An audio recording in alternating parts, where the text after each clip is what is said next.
ఇదే నా పల్లెటూరు, ఇదే నా తల్లిగారు.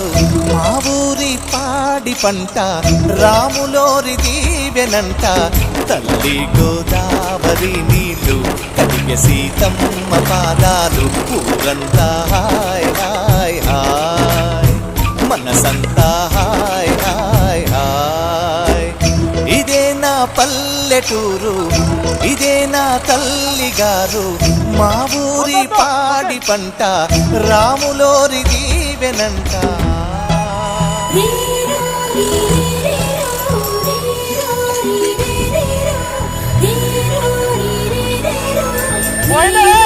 పోయింది.